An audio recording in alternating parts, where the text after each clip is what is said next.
on persons with different abilities are the key interventions in this regard. NIDM is committed to the agenda of mainstreaming gender in disaster risk reduction. The Institute maintains a strong focus on integrating gender concerns in the disaster management cycle. For this, capacity building programs are run exclusively on the issue, along with including it as a cross-cutting issue in other initiatives.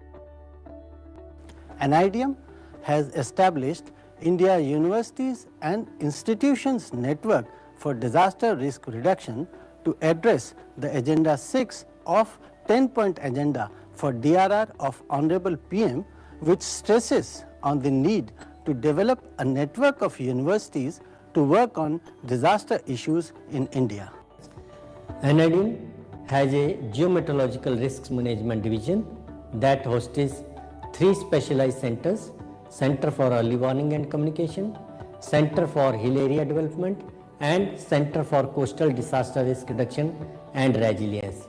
In addition, it has 3 more centers: one center for flood monitoring cell, the second one on emergency operation center, and the third one is World Center of Excellence on landslide disaster reduction. Resilient Infrastructure Division of the Institute caters to training and capacity building of the engineers, architects and town planners of the country, serving various line departments as, for example, municipalities, PWD, PHE, rural engineering, towards the vulnerability standards, documenting disaster affected sites for reconstructions, and implementing all the things under National Building Code developed by Bureau of Indian Standards. NIDM, since its inception, has considered climate change disasters and extremes at the fore of its research, policy and training agenda. At NIDM, we focused on environmental changes as a key driver of risk that includes not only climate change, but also the attributes like land use, landscape, and natural resource degradation. We host a Center of Excellence on Climate Resilience under the National Action Plan on Climate Change. NIDM provides year-round internships and dissertation opportunities for students pursuing masters and higher studies from various disciplines across India under the mentorship of NIDM faculty members. Forestry, Biodiversity and Animal Inclusive Disaster Risk Reduction section of the ECDRM division of NIDM is basically concerned with imparting training and enhancing capacity building in the areas of forest conservation, forest fire management, agroforestry, conservation of biodiversity, mitigation measures to lessen the threats to it, animal inclusive disaster risk reduction, animal protection and care during the times of and post-disaster situations, associated global and national acts, regulations, policies, nature-based solutions for climate crisis and its impact on the 3 segments of forestry, biodiversity and animal inclusive disaster risk reduction. NIDM is building capacity of stakeholders like engineers, architects and urban planners for making urban development as resilient development and to make cities disaster safe. NIDM is also helping various cities in developing disaster management plans of urban areas. India Disaster Resource Network (IDRN) is a web-based platform for managing the inventory of equipment, skilled human resources and critical supplies for emergency response. NIDM campus is equipped with latest IT infrastructure including internet lease line, Wi-Fi, connectivity, CCTV surveillance, latest office equipments, IT-enabled training halls, video conferencing tools, emergency operations center, etc. Even during the COVID-19 pandemic, NIDM continued its capacity building activities with the help of latest e-learning tools. NIDM receives 100% grant from Ministry of Home Affairs. Recently, NIDM has established its 2 campuses at Rohini, Delhi and Southern Campus at Krishna district of Andhra Pradesh. NIDM is promoting capacity building in disaster management through online courses and self-study programs which are informative, convenient and user-friendly. NIDM imparts training both in-house and off-campus in collaboration with state and UT governments to senior and middle level officials, non-government organizations, researchers, students and grassroots members working in the department. The library of the National Institute of Disaster Management has been acting as a crucial resource and learning center to meet the information needs of its faculty, staff members, research scholars from India and abroad. The Institute is diligently working towards fulfilling its core mandates with utmost zeal and commitment, and envisions to become a full-fledged university in its endeavors to make India disaster resilient. The vision of the Institute is to be a premier institute of excellence for training and research in disaster risk reduction. Also, be recognized as the leading institution at international level in the realm of disaster management, and strive relentlessly towards making a disaster resilient India by promoting the culture of prevention and preparedness at all levels. NIDM is ever evolving and expanding its vision in its pursuit to establish India as a disaster resilient nation on the world canvas.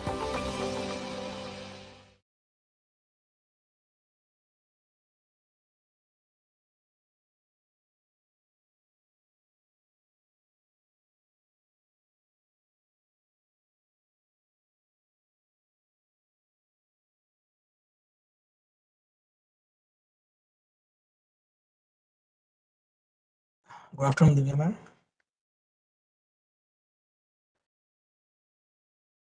Good afternoon, Gautam. Ma'am, how are you, ma'am? I'm good. Thank you very much. How are you doing? Yeah, I'm doing well, ma'am.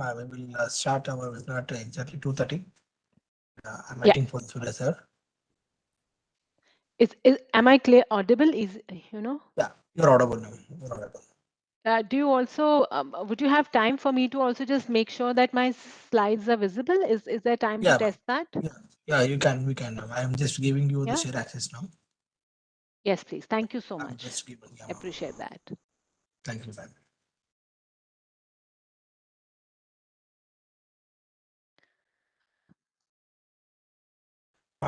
Now you can share your PPT, ma'am. Yes, I'll try. I'll try. Good afternoon, Vinay Kumar sir. Good afternoon, Gautam. How are you? Sir, I'm fine, sir. How are you, sir? I'm fine.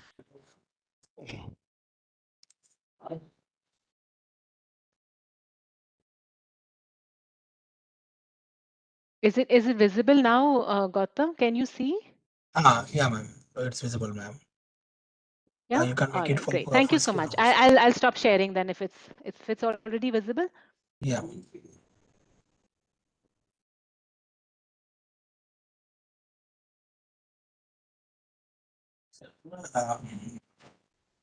Yes, sir. Now we will start exactly 2:30. So meanwhile, I am waiting for Surya sir to join the webinar. Thank you. Nice to meet you, Dr. Binay Kumar. This is Divya Sharma. I think I wrote to you also in the past regarding this mission that we want to take with NDMA to the South Lonak. Good afternoon, ma'am. We know CDAC did work there earlier Yes. also. Sorry. Ma'am, I'm sorry, Mother, I didn't get any mail of yours. Is that so? Acha, my colleague, I think Mustafa Ali Khan had written to you. Yes, he had long back written to me and provided one That's right, document yeah. also. Yes, yes. So I had Yeah, few so discussions since also with him. I had few discussions with him also. Yeah. I had some discussions also, but after that, Mother, there was a long gap regarding this field visit. Yeah, you're right. It's only now that things are moving because I'm sure you understand it's not in the hand of SDC. Of course. It's essentially decision at the national level. We hope to take the mission very soon. I had given your name also to NDMA to put when they requested for names to put together a team. Yes, ma'am. To visit. And so at that point, I had said. We had some discussion with NDMA also and a long presentation on the work what we had carried out at Sikkim. Right. And I am in touch with Bisharup Das. Okay, he's looking Yes. after the things. Yes, ma'am. No, we are very excited. Hopefully, we do get to partner with you very soon. Of course, ma'am. We too are very excited. But Actually, it is an organizational matter. I require the letter from NDMA as soon as possible because I have to get the official clearance also for the field visit. Yes, absolutely. We understand that. And this is something we've been also communicating to NDMA. But again, this is again not our mandate. We hope that they will be able to facilitate. Yes, yes. But thank you. But good to see you. Same here, ma'am. And I want to convey one thing, ma'am. We are already at YouTube live. Yes, Gautam? Yeah, actually, we are on the YouTube live. Okay, sorry. I just want to tell you that don't discuss about the things. We are only in the YouTube live. Okay, sorry, we are not knowing.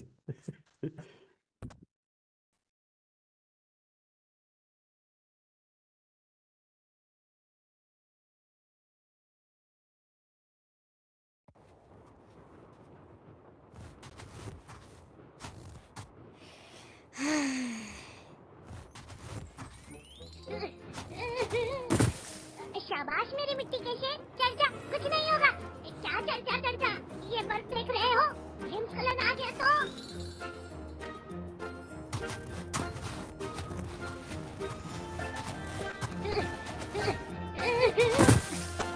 क्या हिंसक बच्चों, दुश्मन के साथ साथ प्राकृतिक खतरे से भी कैसे निपटा जाए उसका प्रशिक्षण हमें तो दिया जाता है। आप लोगों को हिमस्खलन के खतरे से निपटने का कोई आइडिया है?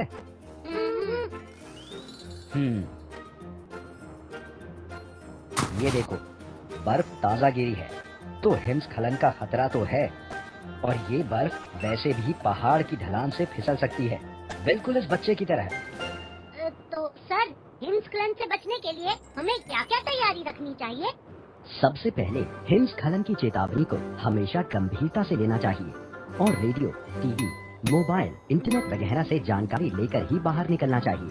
और जब बाहर निकलो तो दूर का खतरा भांपने के लिए दूरबीन साथ रखो।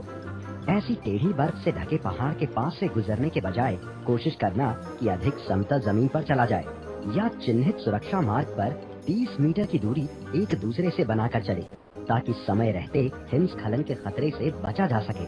इसे कहते हैं हिमस्खलन से बचने की तैयारी। सही समझदारी।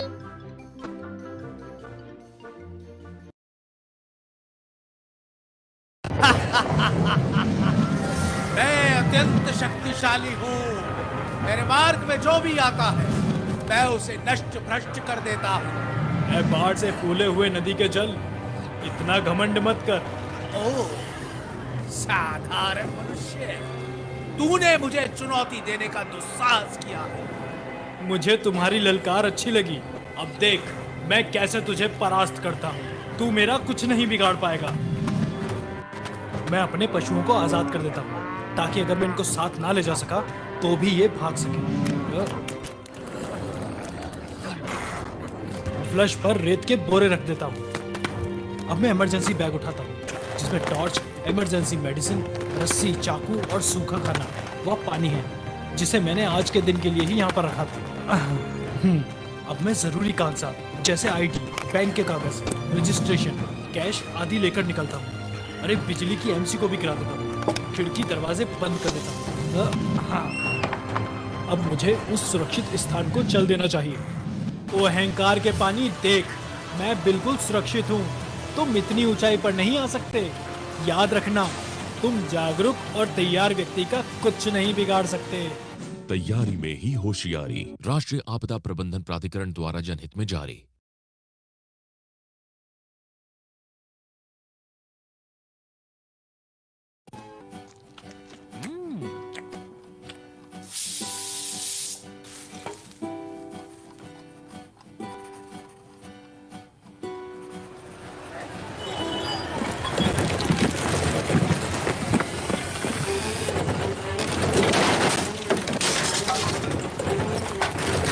Are you not sure what to do in these situations?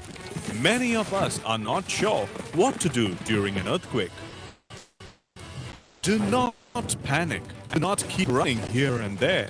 Look for a safe place under the table before the roof collapses.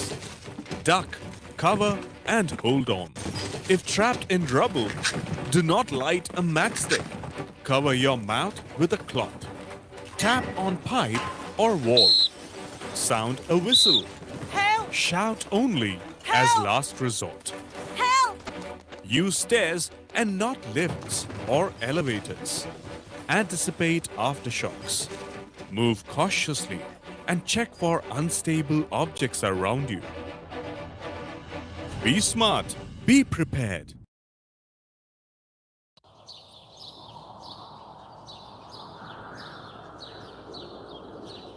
चाचा सच्ची कह रही हूँ, आज तक मैंने चट्टान खिसकते नहीं देखी। वो चट्टान खिसक रही है।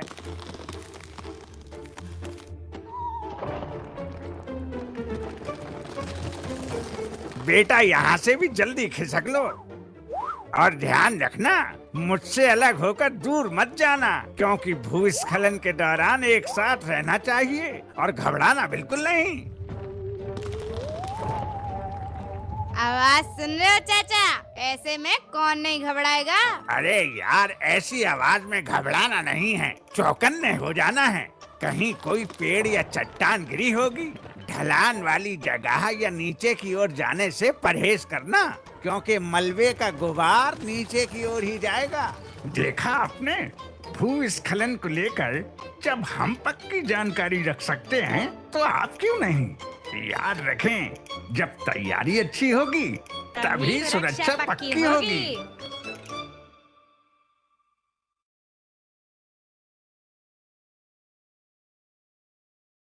Knowing safety rules for lightning and thunderstorm can be life-saving.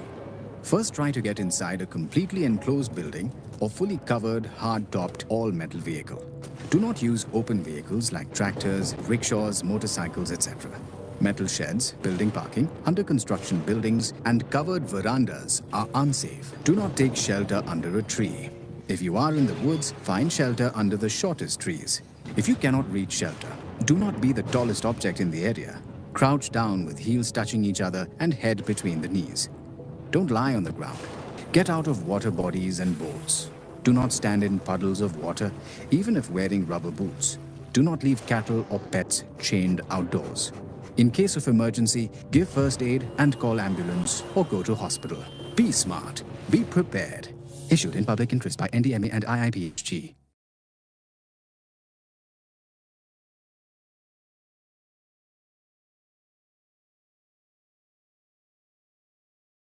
Sir, good afternoon, sir.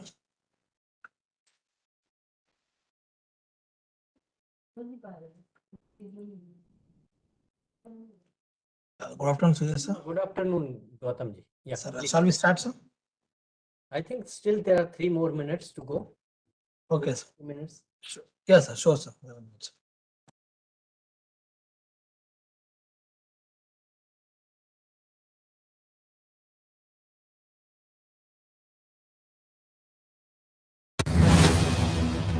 A cyclone can be disastrous for your house, damage your property, and destroy everything you have.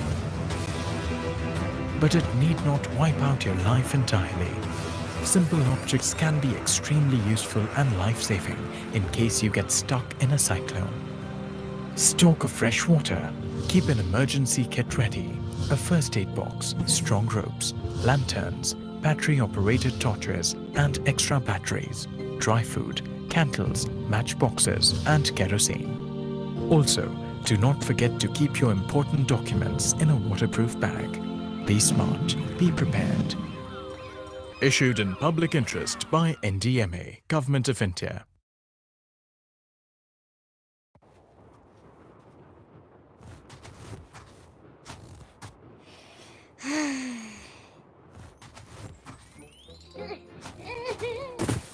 शाबाश मेरी मिट्टी के शेर, चल जा, कुछ नहीं होगा। क्या चल जा, ये बर्फ देख रहे हो? हिमस्खलन आ गया तो।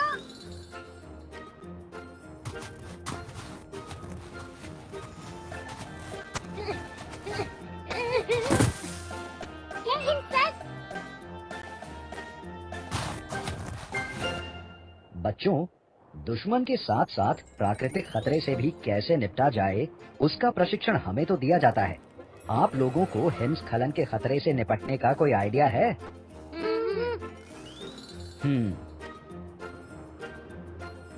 ये देखो, बर्फ ताजा गिरी है, तो हिमस्खलन का खतरा तो है। और ये बर्फ वैसे भी पहाड़ की ढलान से फिसल सकती है, बिल्कुल इस बच्चे की तरह। तो सर, हिमस्खलन से बचने के लिए हमें क्या-क्या तैयारी रखनी चाहिए? सबसे पहले हिमस्खलन की चेतावनी को हमेशा गंभीरता से लेना चाहिए और रेडियो, टीवी, मोबाइल, इंटरनेट वगैरह से जानकारी लेकर ही बाहर निकलना चाहिए। और जब बाहर निकलो तो दूर का खतरा भांपने के लिए दूरबीन साथ रखो। ऐसी टेढ़ी बर्फ से ढके पहाड़ के पास से गुजरने के बजाय कोशिश करना कि अधिक समतल जमीन पर चला जाए या चिन्हित सुरक्षा मार्ग पर 30 मीटर की दूरी एक दूसरे से बनाकर चले, ताकि समय रहते हिमस्खलन के खतरे से बचा जा सके। इसे कहते हैं हिमस्खलन से बचने की तैयारी। सही समझदारी।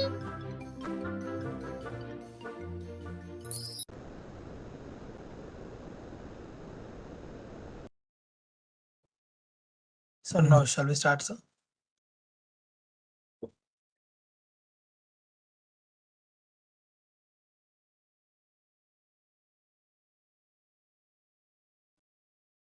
Sir, shall we start?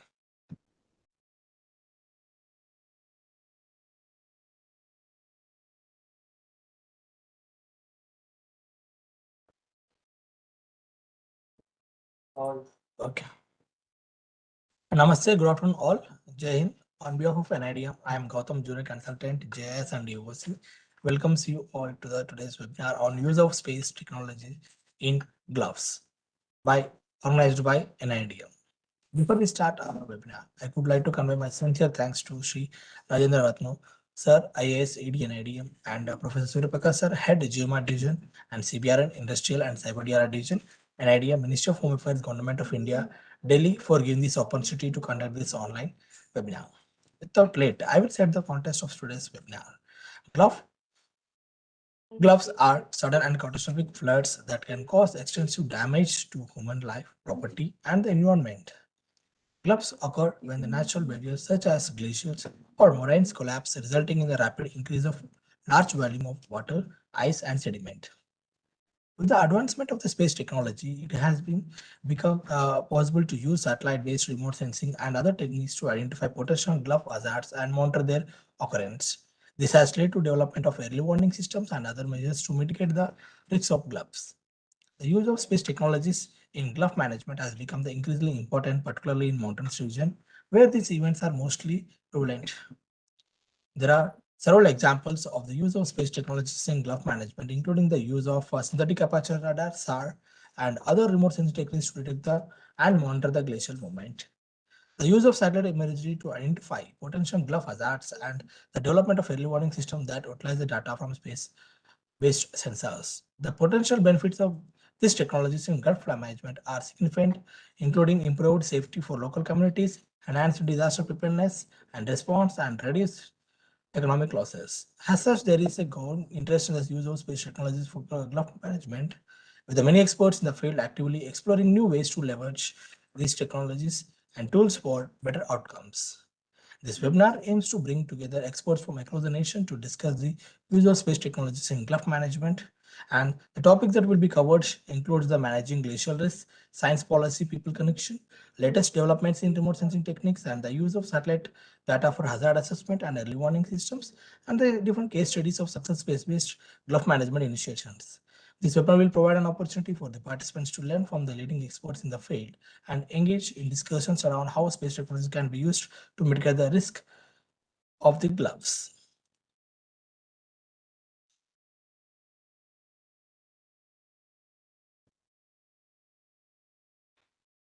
So before starting our technical sessions, I request Professor Surya Prakash Sir, Head GMR Division, Head CBR Industrial and Cyber DR Division. He was also faculty in charge of 8 specialized centers, therefore Center on Early Warning and Communication, Sheffield Area Development, Coastal Disaster Risk Reduction and Resiliency, and Emergency Operations Centers, Flood Monitoring Cell, CBRN, Industrial DRR, and Cyber DRR. He is also nodal faculty for 9 central ministries for coordinating disaster management activities, including Ministry of Petroleum and Natural Gas, Coal, New and Renewable Energy, Communication, Mines, Shipping, Labor and Employment, Parliament Affairs, Northeastern State. So to share the context of today's webinar with his thoughts, With this, I invite Professor Prakash sir. Sir, the floor is yours.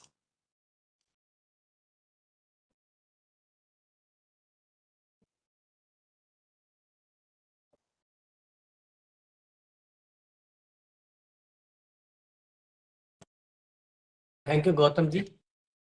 Am I audible? Yes, sir, you're audible, sir. Okay. Good afternoon and warm welcome to the distinguished speakers, dignitaries, delegates, and the participants of today's webinar focusing on use of technologies for GLOF risk management. This is one of the important areas in which interventions are required, looking into the increasing incidences and the impacts of the GLOFs, particularly in the Himalayan environment, where the areas have been adversely affected because of the breaching of some of the lakes, which subsequently caused flash floods and damages as well as losses to the various elements which got exposed to the events in those areas. I would like to recall upon the case of the Gandhi Sarovar Lake, which is also known as Chorabadi Lake in the Mandakini River upper reaches, very close to the Kedarnath Shrine in the Garhwal Himalaya, when on the evening of 16th June, heavy precipitation took place with the influx of both easterlies and westerlies, and the lake, which was borne by and morenic deposit, got breached, and the water which got leaked or flowed up or overspilled from that lake, along with the heavy precipitation, led to a flood which was unprecedented and resulted into a casualty of almost more than 5,000 people. This was one of the biggest disasters that happened during that period of 16th June 2013. And similarly, there have been other lakes, not just the glacial lakes, but even landslide dammed lakes, which had also busted. For example, the 1894 case of Gonatal Lake, which again caused floods in the Alaknanda River Valley in the year 1894 as well as in 1970s due to another lake which was formed at Patal Ganga.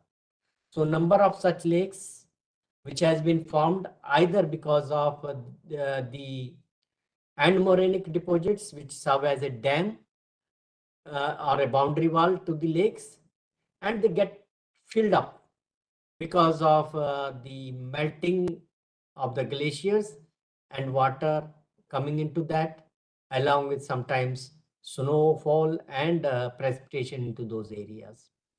Most often such vulnerable lakes, they are actually filled up almost close to the upper level of these dams, and sometimes even leakages have been reported or seepages have been reported that makes them more susceptible to breaching than otherwise.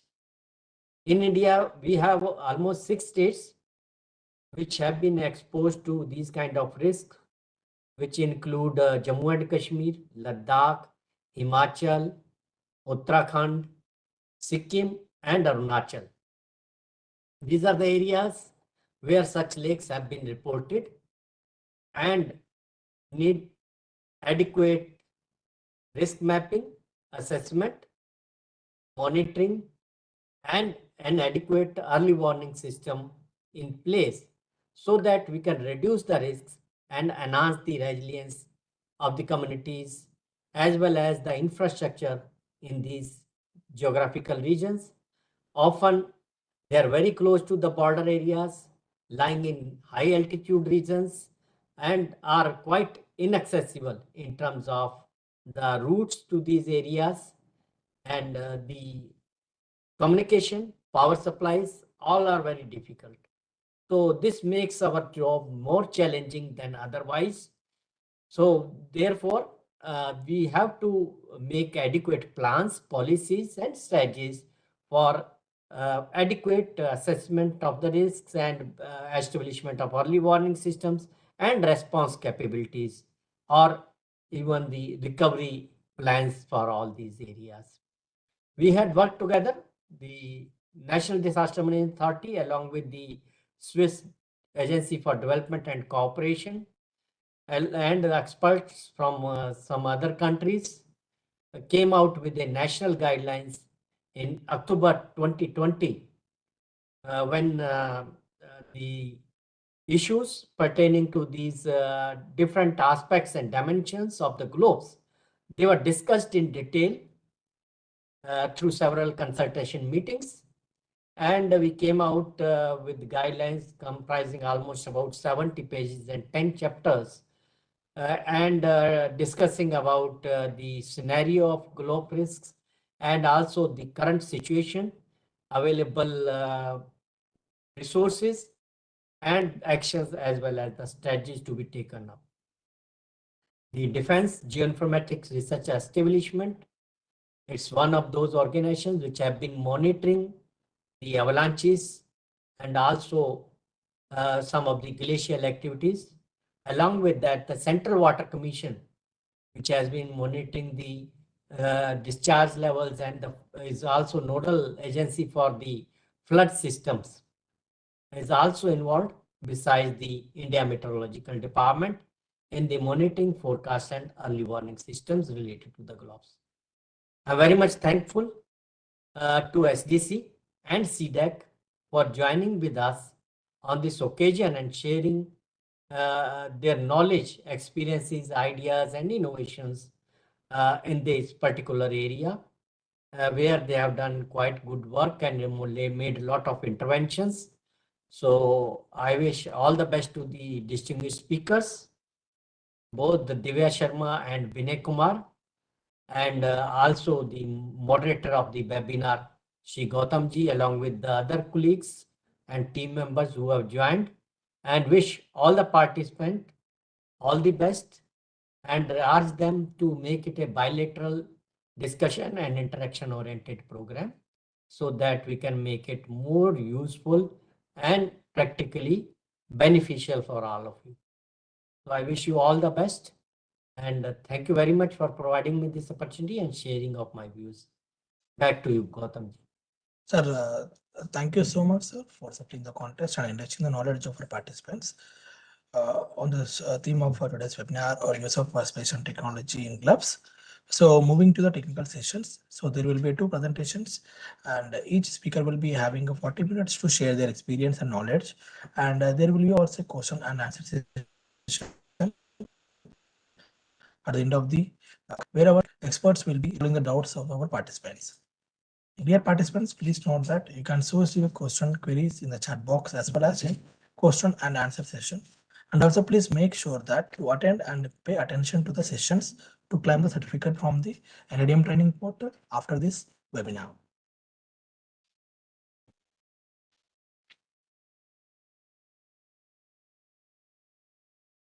So without late, I'd like to introduce our first speaker to our audience. So Divya Sharma ma'am is working as a deputy head of cooperation with the Swiss Agency for Development and Cooperation (SDC) in India. SDC's work in India focuses on offering a Swiss expertise in climate change, environment, and disaster risk management for innovative actions and capacity building in mountain and urban landscapes. As part of her portfolio, Divya ma'am is managing the strengthening state strategies for climate action project that focus on the promotion, climate responsive management of disaster risks and water resource in the Indian Himalayan region. Divya has more than 25 years of development of cooperation experience working in the field of climate change adaptation, DRR, and natural resource and environmental management. And also she holds a master's in climate change and environmental management from University of Oxford, and master's in regional planning and rural development from the School of Planning and Architecture, New Delhi. With this, I'd like to invite Divya Kashyap. Ma'am, the floor is yours. So much. Thanks a lot, Gautam, and thank you so much to NIDM, to give Switzerland this opportunity share Switzerland's SDC's work in India. Professor Surya Prakash, you've been very kind. It is really such a privilege for us to be invited to talk about our work with all the students as well as everybody else who's attending this webinar. I will try and present. Honestly, the topic is very technical. In fact, I had gone to back initially saying that maybe I'm not the right person. You really need to talk to or hear from technical experts who work in this sector directly themselves and can give you a lot more technical knowledge. But then I was given a comfort that I can do that, and in case there are any very technical questions, I'm very happy to pass them on to the technical experts. These are Swiss experts who are sitting in various cities in Switzerland, and will be very happy to take your questions and respond to them. But what I will share today is what Switzerland has been doing in India. And honestly, this work is in partnership with lots and lots of agencies, right? Starting from national level agencies like NDMA, Ministry of Home Affairs, NIDM, and going down to the state level agencies, as well as multiple partners. Many things already, of course, Dr. Surya Prakash already also mentioned, the work that we have been doing and supporting India on guidelines development. But I will touch on that, but not go in details there. But what is it that we are looking at? This is I'm sure many of you present here today actually know a lot about it, a lot more than I do also. So this is IITM's work, which has mapped the glacial area loss in Himalayas.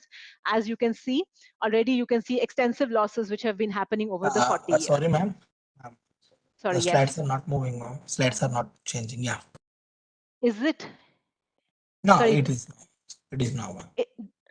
Okay, right. Okay, so this was the work which was done in 2021, published in 2021, but also recently there is a work which has been collated by Leeds University, which has also looked across the Indian Himalayan region and has mapped more than 15,000 Himalayan glaciers. Since a little ice age time, and in the last 400 to 700 years, they have seen that almost 40% of the glacier area in this region has been lost during this period, and this loss is 10 times faster in the recent decades, which means that, of course, this very much reflects the climate change and its impact which is happening on our glaciers. I will again not talk about this. You all know Dr. Surya Prakash also talked about. On the left, you can see Kedarnath. This is right after the Chorabari Lake incident tragedy of June 2013. What you see on your right is actually the recent 2021 Chamoli event, which happened in the month of February, which was very unique because usually you tend to, in the past, have had such events in the summer months. With heavy precipitation or with high temperatures, where such factors kind of come together to induce such incidents. But in Chamoli case, this was very unusual to happen in February, and there was a lot of assessment of this particular event, both by lots of national experts as well as internationally, using remote sensing played a very big role. Both these events caused huge economic losses. The extent of economic loss, it is estimated in Kedarnath was probably more than about $400 million. In Chamoli event, we all know the damage to the two hydropower structures which happened, evaluated at about $30 million. But at the same time, what is completely unmissable is the loss of life. This is something we can't even put dollar numbers to, but this is something that we have to worry about in our work that we do. I mentioned that Switzerland has been supporting India in strengthening technical capacities. Yes, please. I'm sorry for interruption, ma'am. Your slides are not changing, ma'am, actually. You can do one thing. You can share your screen. You can share your screen. Yeah, I think let me just work with that. Is this, can you see now? Has it changed? Yeah, yes, ma'am. Okay, so maybe let me just work with this mode, rather than the other one. It seems that's not working. So work in India, in glacial risks from the Swiss government side, it started in 2013, and really for us also, the Kedarnath event was sort of a precipitator of this work. Prior to that, of course, Switzerland has been working with Indian government in the disaster risk resilience space. We were, I think, one of the first countries to enter into an MOU with Government of India in 1990s to work on the topic of disaster risk resilience. In early years, really we worked for the urban search and rescue work and helped in the setting up of the NDRF forces. Now, India has to have one of the strongest and the largest NDRF forces in the world today. Then, of course, besides the government itself, what has also been happening bilaterally is that institutions have been coming together, like our WSL or Avalanche School has been working closely together with the DGRE on avalanche modeling processes. This was an MOU between the two organizations, but effectively also we've had two long-running partnerships with India. It started with the Indian Himalayas Climate Adaptation Program, which started in 2013 with the Department of Science and Technology under the National Mission for Sustainable Himalayan Ecosystems. Here we worked with the Government of India as well as many state governments to map the vulnerability assessment as far as climate change is concerned. Switzerland helped in the establishment of glaciology training programs, which have been actually mainstreamed in some of the universities in India, and also develop adaptation products. So some of them got funding from the National Adaptation Fund for Climate Change. As a follow-up of that, in 2015, we initiated another project called SCA Himalayas Project, which essentially focuses on climate-adapted water resources management as well as disaster risk reduction, both at the national and subnational levels across the different Himalayan states. If you look at the landscape of our partnerships, so you can already see that on the Indian side, we have a large variety of partners, starting at the national level as well as also at the state level. We have been very, very privileged to have this opportunity. At the same time, what Swiss government also does is brings on board state-of-the-art knowledge. Whether it is from Switzerland or whether it is from other countries, that is immaterial, but that's what we try to do. So we engage not only various universities and research organizations, but also in this case, private sector has been partnering with us. Here I'm talking about GeoTest and GeoPrevent, two companies who have had extensive experience in doing GLOF early warning systems across the world. And we hope to bring that knowledge to India through through our work. So India's partnership, Switzerland's partnership with India on glacial risk management, honestly, as I said, it started with the Kedarnath event. That's when Switzerland thought that it makes sense for us to come and share our expertise. But really, more intensive work on it started when the Sikkim government sort of reached out to Switzerland to seek support for the work that they were doing in this area. This was, I'm sure Binay Kumarji will also talk about this. The South Lonak lake actually, I think, came into a lot of limelight in the media, primarily because of the size at which it was, very rapid, at the rate at which it was growing. Really from 1976 to about 2013, the lake had grown by almost 7 times. So this was unprecedented and people got worried. State government got in touch with multiple organizations. I think missions went to the lake to undertake some interventions there. I will not go into details of that. I think CDAC did some sensors were established. Government of Sikkim also, tried to work with the plastic pipes to actually maybe siphon off water. What was interesting was that they also were able to, clean the debris from the mouth of the lake so as to allow the flow of the water. So this was found to be actually more useful for draining of water. But of course, before that, it was still not known how much water was actually getting, how much melting was happening and the accretion of water was happening. So all these studies had not been done. And this was just sort of some work that was being done by these organizations independently, and honestly at times sometimes also working counterproductively. It is believed that some of these pipes which were left floating on the surface of the lake perhaps could have been the reason for the damaging of the sensor which was set up in the middle of the lake for collecting data sets. But this is just a hypothesis. We don't know for sure what happened.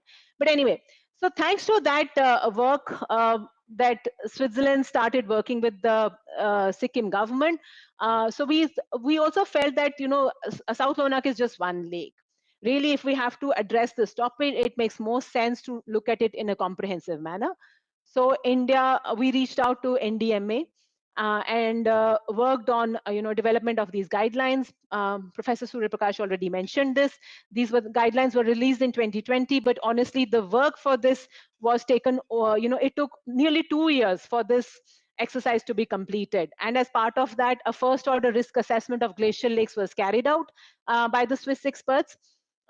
They looked at about 2,500 odd lakes, and this assessment later on was expanded to cover almost 4,600 lakes in the Himalayan region, even looking at some transboundary lakes.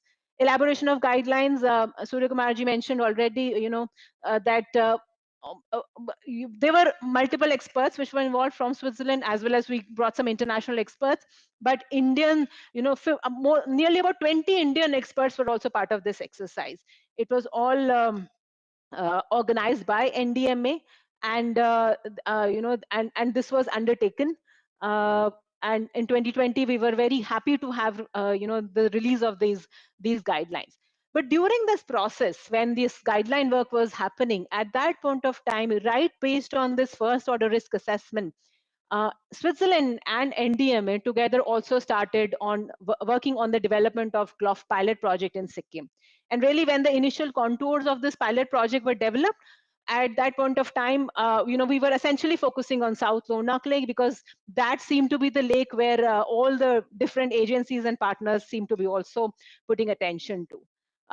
During this time, of course, also, as a follow-up to this work and after the aftermath of Chamoli event, we've also managed to initiate some work with CBRI in Roorkee, to work on rock ice avalanche modeling. Again, this is a topic where Switzerland does have extensive know-how, and this is again an innovative work for India that we are trying to do.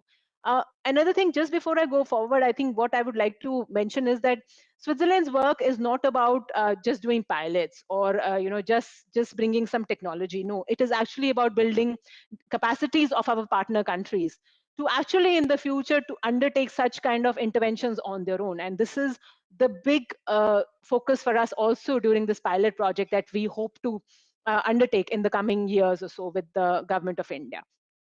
What I share here is the first order GLOF risk assessment, which was undertaken by the Swiss experts. And here, if you can actually see, Surya Prakash already mentioned the various states. I'm afraid here at the moment, J&K was looked at in a combined manner. We had not yet split up the data because the historic information was available at that point of time for both J&K and Ladakh as a single entity, and we continued in the same manner. It would require a little more effort to sort of split these lakes. But if you actually look, yes, the numbers of lakes, GLOF potential risky lakes is very high in Jammu and Kashmir as per this mapping exercise, as you can see visually also. But what was interesting was the number of very high risk, very high risk. It is fairly large in Sikkim. And the reason for that also is because of the potential for damage in case such an event does occur. What I will share with you is a bit more in-depth analysis based on after this work was done for the lakes in Sikkim. And based on that, about 10 priority lakes in Sikkim were identified. And it was found that it not only makes sense to work on South Lonak. Yes, South Lonak is increasing very dramatically, but what is good is that it does have a mouth and it is gradually draining. Not at the rate at which ideally it should, so as to reduce the criticality of the lake. But there were other much smaller lakes which were perhaps very high risk also. And always, the results which the Swiss experts had come to were also validated against the earlier work that was done by experts across the world. So to see whether or not our results were matching with that. And all this analysis essentially was done based on the remote sensing data.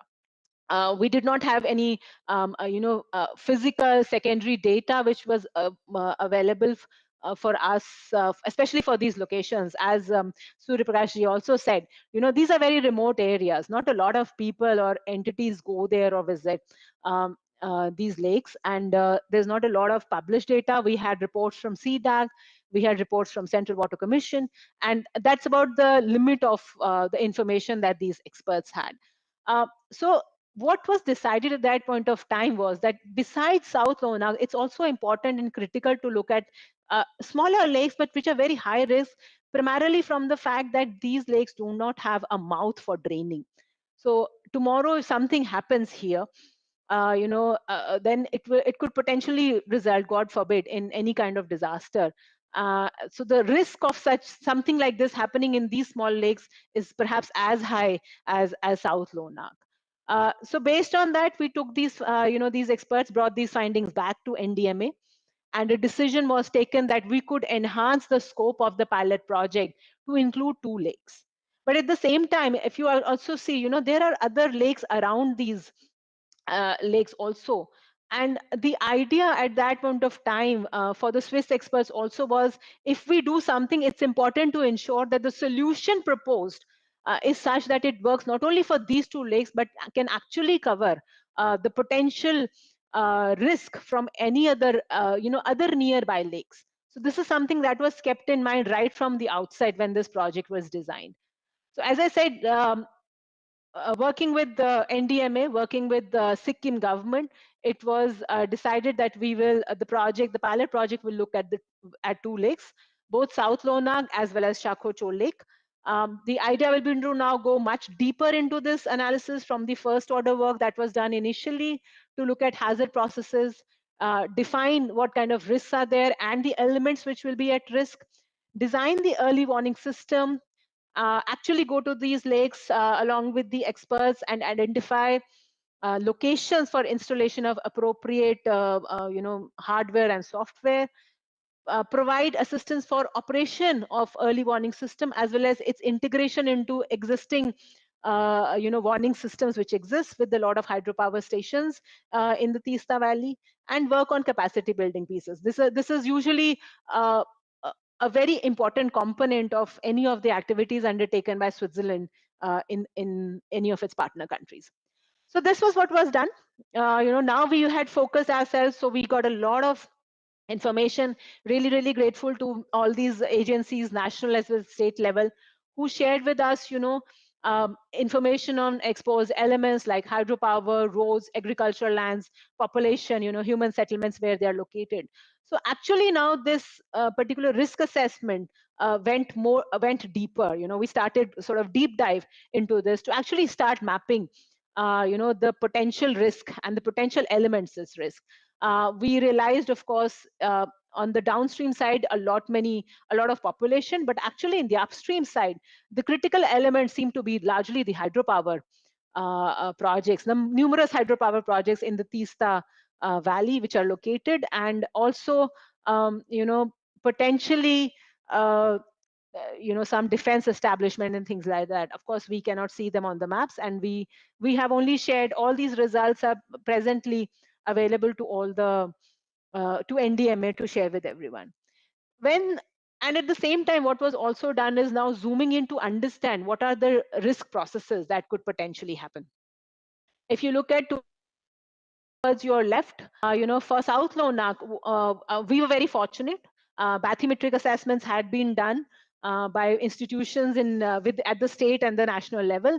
They were shared with the Swiss experts. They looked at those data sets as well as then analyzed multiple processes.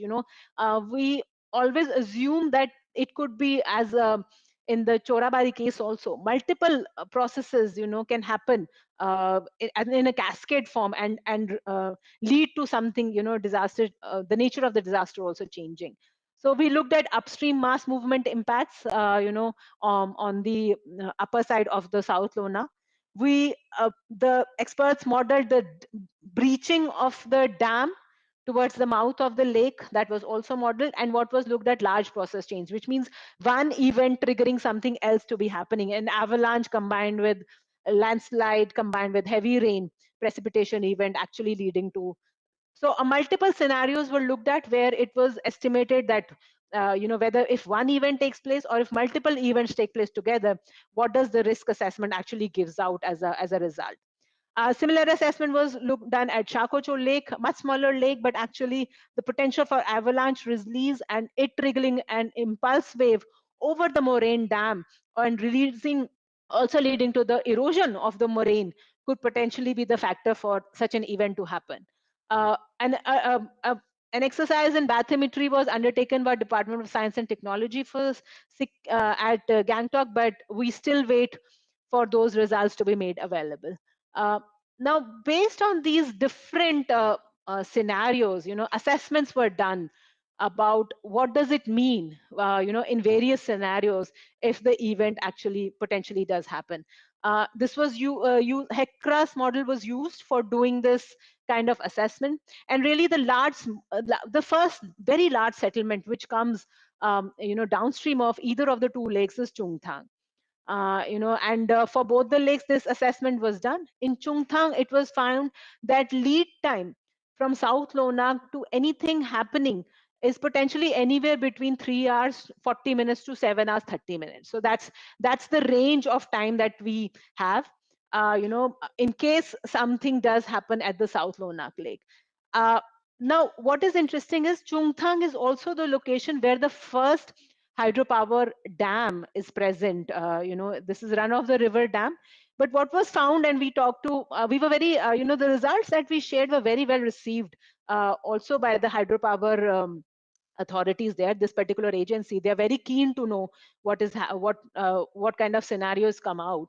And then we learned that actually within 2 hours, it's possible actually to drain out, to release water from the dam, to make sure that the dam itself could perhaps play a big role in mitigation of any risk in case there is such a GLOF event happens in South Lona. So this was fantastic, because that means that that there is a possibility to do something rather positive here without having a huge amounts of expense here. Which means if you have an early warning system which is either at the lake or close to the lake, you have a potential to ensure that a warning can get delivered to the dam authorities and of course other relevant agencies, so that evacuations can happen. But at the same time, dam could perhaps provide that buffer for such an event happening. Of course, we have to understand that these modeling exercises do not at this point of time have not taken into a lot of, we still don't know what is the amount of debris which could actually flow down from this lake at that point of time. But the scenario is a lot more positive than what was worried about. But this was not so in the case of Shakocho Lake. On your right, if you actually see, this is Shakocho Lake.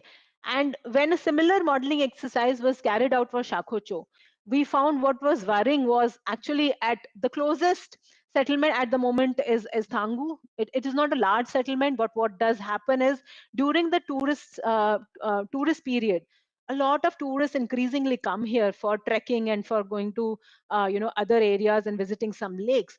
Now, this time period from Shakocho Lake to Thangu was rather short, very, very short, only about 7 minutes. And from there on down to, if you come to Chungthang, of course, again, the time period available for us becomes much larger. But of course, there are other settlements on the way also, much smaller settlements, but they're there. Now, this is something which is a lot more worrying, for the authorities, really, if something is to happen, and when we plan to take the mission here, along with of course once we have clearances and with the Indian experts, the idea will not only to look at opportunities for setting up early warning systems, which would work very well in the case of South Lonak, but here in Shakocho case, we also have to look at perhaps mitigation measures, to ensure that maybe somehow we can already take care of, design a system such that the water can be drained out gradually from the lake, so that there is no such event happening in future. So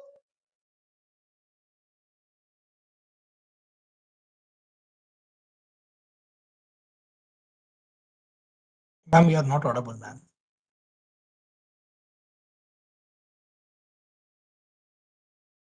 ma'am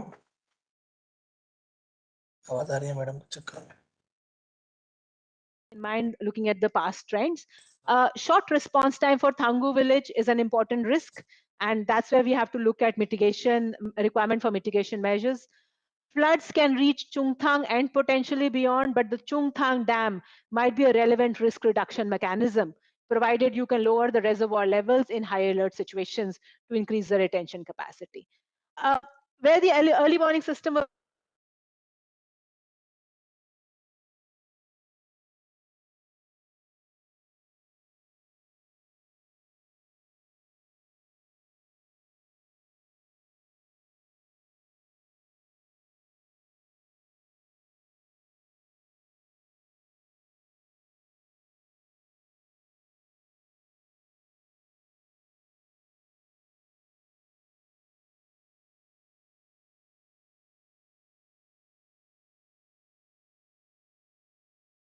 deciding what kind of locations we should actually place such such ma'am, kind of instrumentation in. sorry ma'am, we missed your voice. Actually, Oh, there is sorry. you can Is restart it from is the it preliminary. Yeah, sorry? you can Yeah. restart from the Sorry. preliminary Yeah, design yeah, yeah. of So early warning system. preliminary design. So this is the design that this has been proposed. This is very early design, I must mention here. None of the experts or people have actually visited these sites, so finalization of this design is only possible once you visit these locations and you can assess whether or not the proposed instrumentation will work at that kind of elevation.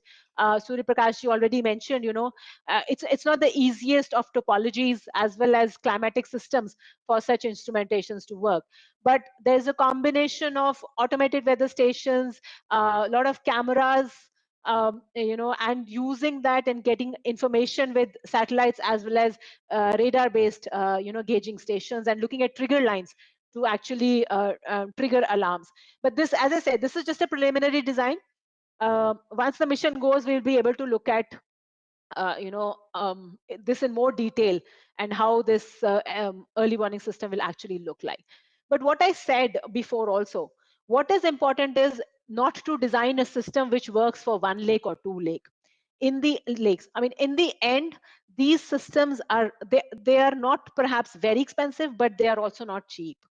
We have to make sure, an idea is to design the an early warning system in a manner that actually it can work for existing other lakes as well as future potential lakes in the zone. So if you look at the dots here, the red stars are lakes which already exist, whereas there are these potential lakes which could emerge over time. So there are locations which you can see with arrows, where if you take advantage of these locations, you can perhaps set up a system which can work for more than one or more than two lakes.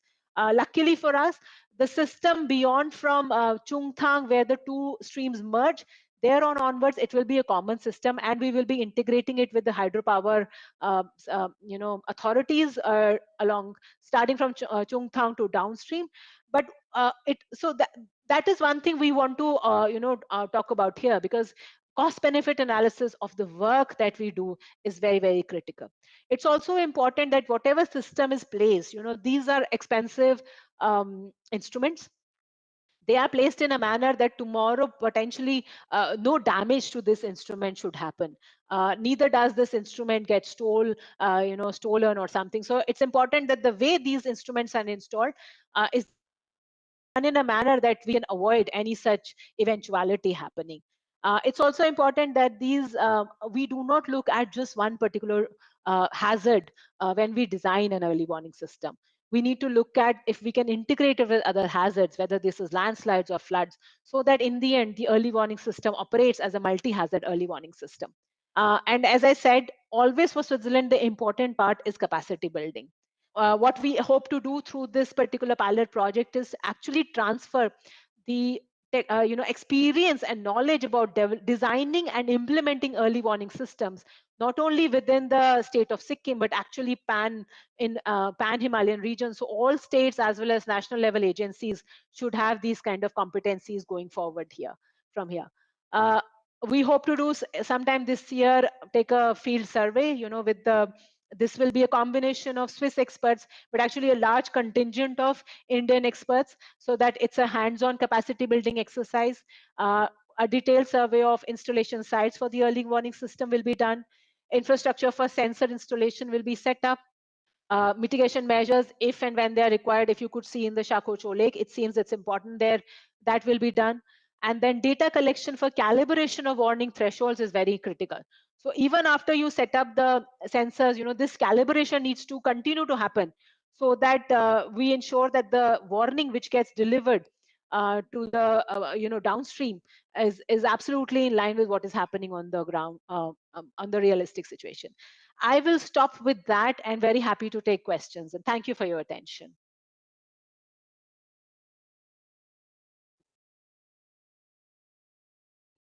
Thank you, ma'am. Thank you for a wonderful presentation, ma'am.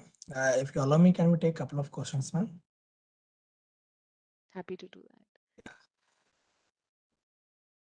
Ma'am, one question is there.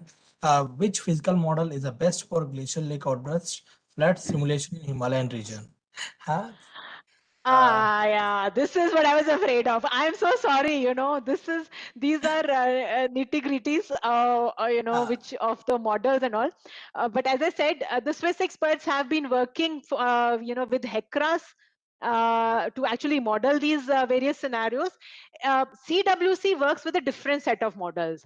FLOW-R. In fact, recently, Central Water Commission, in India, they worked with, they also shared some results. They've done some work in South, in Ladakh area, and they shared results with us. And Swiss experts found the results also to be very valid. I think many of these models and approaches do exist. And but I'm very happy to take this question to the experts who have done this work. This was University of Zurich. I think Vinay Kumar sir will come answer back this that. question. Yeah, Vinay Kumar sir will take this question later, hopefully. Ma'am, so this, thank you, ma'am. I want to take a moment to express my sincere gratitude for the informative and engaging session on managing glacial risk that you delivered. And your insights and expertise on the subject were truly impressive. And I believe that everyone in the audience gained a great deal of valuable knowledge and understanding from your presentation. And once again, thank you for your dedication and commitment to spread awareness about the GLOFs and the importance of managing them. And your presentation was truly enlightening, and I'm sure it will be help us to better understand the challenges and risks posed by glaciers. Once again, on behalf of NIDM and participants, I would like to convey my sincere gratitude for taking your time and delivering excellent session, ma'am. Thank you. Dear participants, now we are moving to our second technical session. I'd like to introduce our second speaker.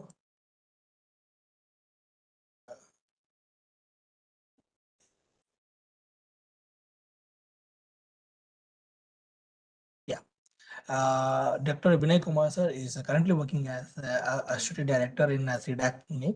He holds a postgraduate degree in geology from Ranchi University and an MTech degree in remote sensing from Birla Institute of Technology, Ranchi.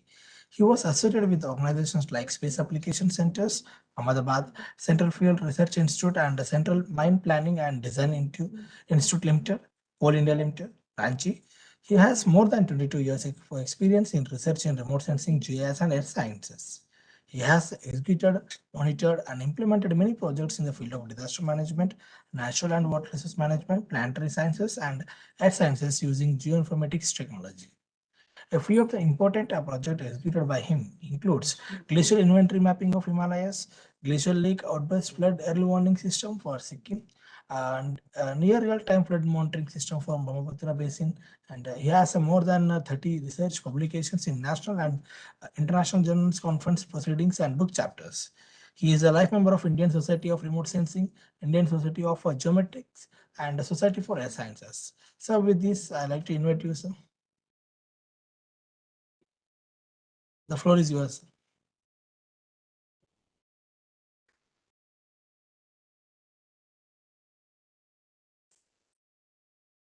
Thank you, Gautam. Yes. I'm audible? Yes, sir, you're audible, sir. Yeah, on the very beginning, I would like to extend my sincere thanks to NIDM for providing me this opportunity. And my sincere thanks to Professor Surya Prakash, Gautam, other distinguished members of NIDM, and all the participants. As in the today's meeting, in the very beginning remarks, Professor Surya Prakash has discussed about the GLOFs and some of the scenarios in which we have seen in the recent past. So here in today's presentation, I would like to show you the work which CDAC has carried out in Glacier Lake outburst flood. So can I share my presentation? Yes, sir.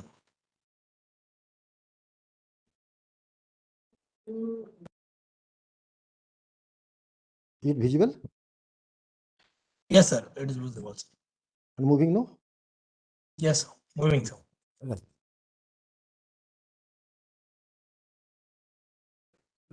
So I will not go into much detail about the science behind the glacial lake outburst floods and the things, but I would like to highlight the use of space technologies in GLOFs. But before that, I'd like to highlight some of the things, how the GLOFs have happened. As the glacial lake formation, as all we know that they are formed due to the flow of, and melting and recession of the glaciers. And the glacial lakes formed behind the moraines or the ice dams are comparatively weak and can breach suddenly, leading to a discharge of huge volume of water. As you can see in the down pictures, the glacial lakes have been shown over here.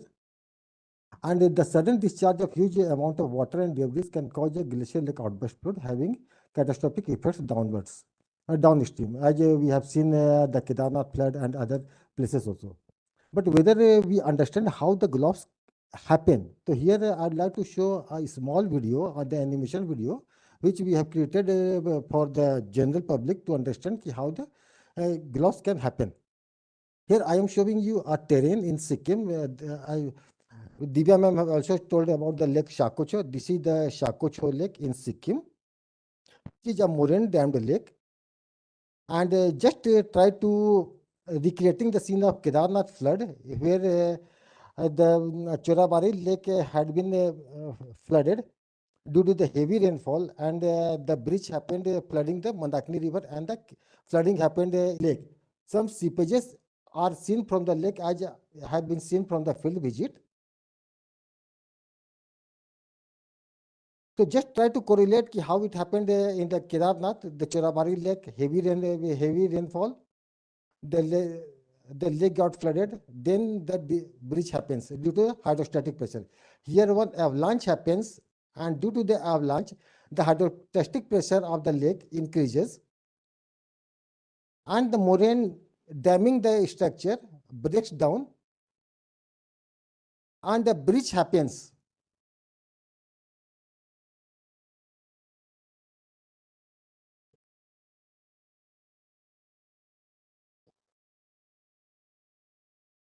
When this breach happens, a huge volume of water flows down through the streams and flood the downstream areas within a very short span of time. So this is how we can correlate what has happened in Kedarnath flood, and recently in Uttarakhand, the same thing has happened. And here in the inset, you can see how the water is propagating and the color is changing as per the water depth. So this was an example how the GLOFs happen and how we can visualize, because no one has seen, most of us have not seen how the GLOFs happen. And the downstream effects can be seen from the photographs, how the valleys are flooded, how the things happen. And here the Kedarnath before and after scenes you can see. The left hand side, the before the incidents, and the right hand side after the incidents. And another perspective of the Kedarnath flooding, where the destruction of the images of destruction are shown, the roads have been washed away, and the huge volume of water is flowing. And the right downstream, the down photograph, you can see the Kedarnath temple in the center. So these are the sequences when there is a huge volume of water which flows through a channel within a short span of time, the flooding happens and engulfs the entire region. So what could be the various triggering factors behind a glacial lake outburst flood? So some of the factors we can easily understand as it is shown over this image. The moraine dam break due to the ice or snow melt. Here you can see the three lakes, one lake, the second lake and the third lake, the glacial lakes. They are surrounded by the moraines, lateral moraine and the end moraine. And the glacier you can see over the top. This is the Grudongmar lake in the south, in North Sikkim. The three lakes are there in this complex, and the down lake is getting fed away by the upper two lakes. So if the moraine dam break happens due to the ice and snow, then avalanche can happen. There is no outflow, or the outflow rate is very low because the entire lake is blocked as the Shakochol lake is there. The hydrostatic pressure of the moraine dams, hydrostatic pressure on the moraine dams, when the water volume level in the lake becomes very high, and the dams are exerted heavy pressure, and they can breach. The earthquakes in the nearby areas, cloud burst, the landslide. These are few of the precursors which we can think could be the triggering factor of the GLOF event. So this is the now the coming slides are showing you some of the incidents, some of the efforts what CDAC has taken up in setting up the first of its kind GLOF early warning system in Sikkim.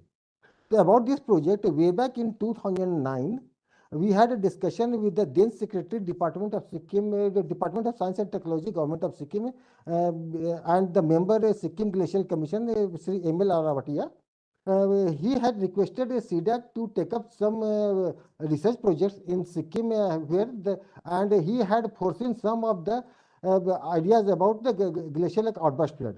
Based upon his ideas, we had submitted a proposal to our parent ministry, Ministry of Electronics and Information Technology, for the funding. And after the funding received from the Ministry of Electronics and Information Technology, CDAC took up this challenge and started the work.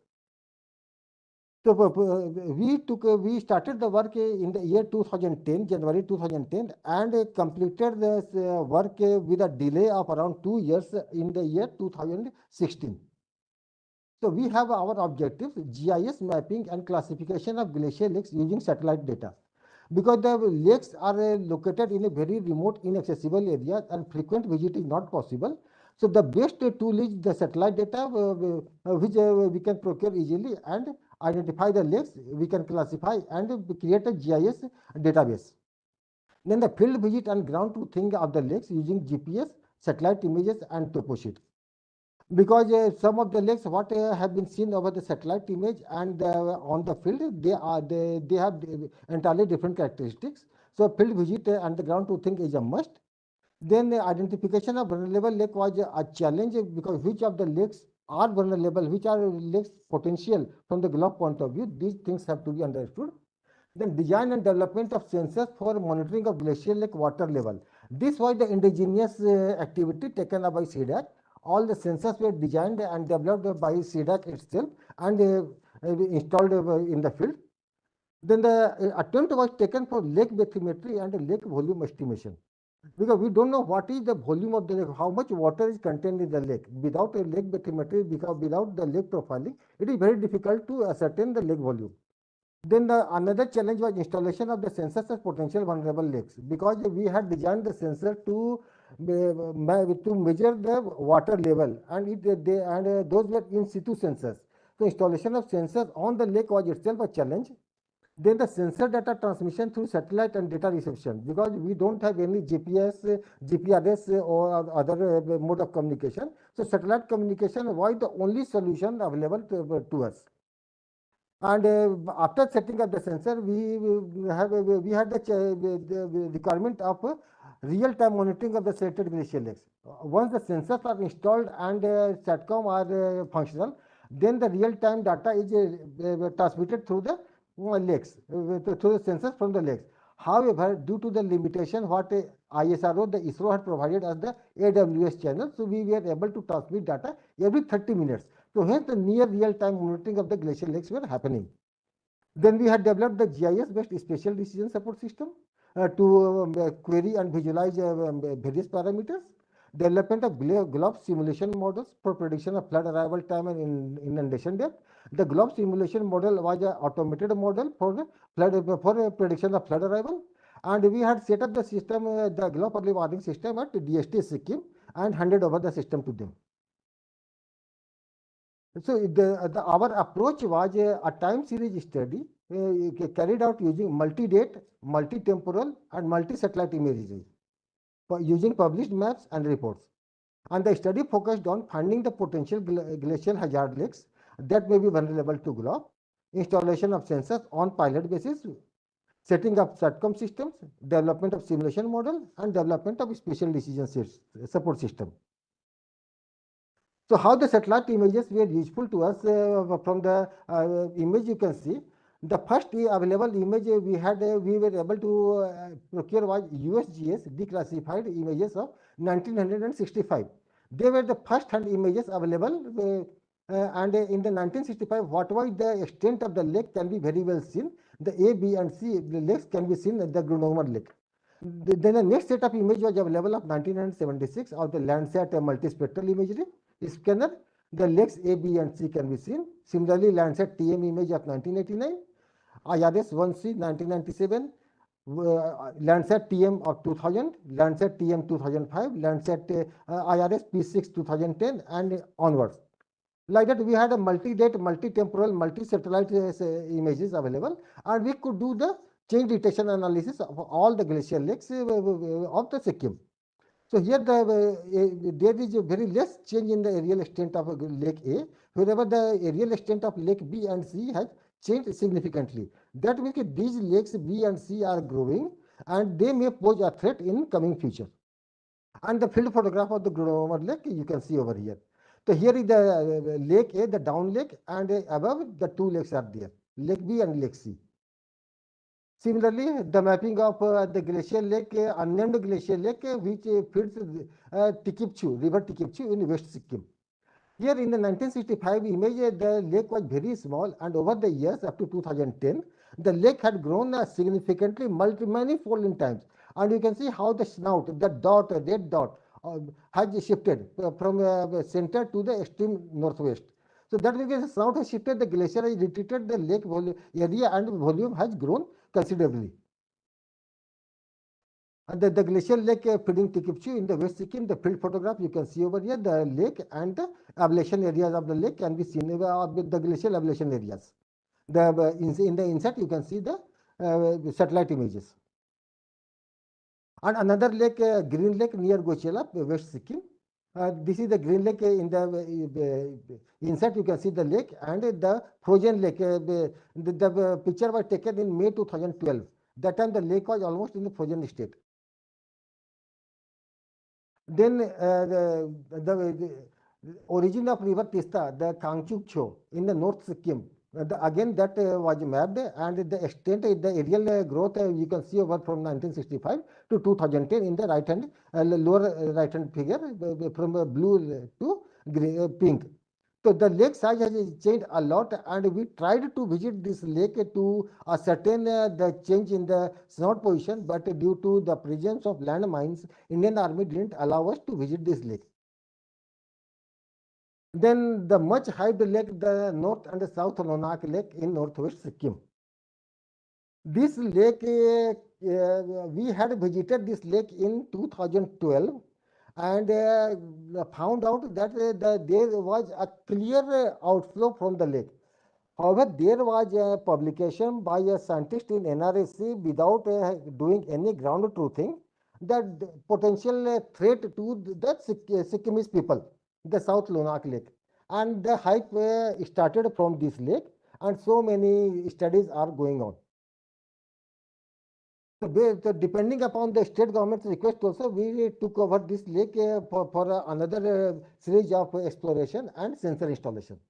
So the sketch map in the left hand side of 1903, you can see the Lonak Glacier was one entity. It was just the complex glacier, but a single entity. But however, in Survey of India 1941 topo sheet, the Lonak Glacier has bifurcated into two parts, South Lonak and North Lonak. And there a lake existed in both the lakes. in both the glaciers, the supraglacial lakes or the proglacial lakes. The Army Map Service Corps of Engineer Toposheet of 1959 and the Survey of India Toposheet of 1979 confirms the presence of the South Lonak Lake and the North Lonak Lake, and from here the growth happens significantly. Again, from the 1965 image up to 2010, you can see how the aerial expansion and the growth of the North and South Lonak Lake has happened. The North Lonak Lake and the South Lonak Lake have been shown separately in the lake change area map down in the down photographs. And the first field photograph of the South Lonak show in the northwest Sikkim, you can see the opening of the South Lonak Lake from where the water is draining out, and the far end where you can see a brownish tint of moraines. Here is the North Lonak Lake, where we could not visit this lake. And as confirmed by Dr. V.K. Rana, the then Deputy Director General of Survey of India, that sometimes in 70s there had been a flood from the South Lonak Lake as confirmed by the local villagers, and a GLOF event had happened in South Lonak Lake. Thereby, that's why we could see the we were having the clear trails of the dispersed moraines throughout the glacial valley of the South Lonak Lake. This is the panoramic view of the South Lonak Lake, the snout lake and the lake you can see over here, and how snows are coming, and the moraines you can see in the middle part also. Here in the top left photograph, you can see that the water is coming to the South Lonak Lake. The water from North Lonak Lake drains to the South Lonak Lake. And the Lonak Valley, you can see how the debris are spread over here, giving a clear-cut indication that something had happened in the past, and as confirmed by local villagers and Dr. V.K. Rana of the Survey of India. So similarly, we could do the analysis of all the lakes in Sikkim. We had mapped more than 770 lakes of all the types, whether glacial or non-glacial, and then classified the lakes into glacial lakes and non-glacial lakes, and did all the time series based analysis. And the glacial lake change area and statistics in Sikkim was carried out using the GIS part. And all the glacial lakes such as Gudongbar Lake, ABC, Cholamu, and South Lonak like that. What was the aerial extent in 65, 76 over the years like that up to 2010 we have shown over here. Similarly, the change aerial statistics in terms of a graph has also been shown over here from 1965 to 1989 and from 1989 to 2010 how was the change as seen by the lakes. So although we could do the change detection analysis and identified all the lakes and had their field visited also few of the lakes, but now we had to identify, select the criteria based on which we could take up the lake for the sensor selection, for the setting up of the sensor. So vulnerability analysis was carried out, and the criteria what we had adopted was lake area expansion over the years from 65 to 2010. Increase in water level of the glacial lakes due to expansion of the lake area. How much was the water level in the lakes? Well, if the lake area has expanded, that means it is accompanying more water because the ablation area and the glacier has shrinked. Area of the lakes is more than 0.005 square kilometer, that is 50 hectares onwards. And the glacier has significant retreat. Formation of new glacial lakes in the vicinity or the new lakes. Lakes located at altitude of 4,500 meters and above. It was our mandate.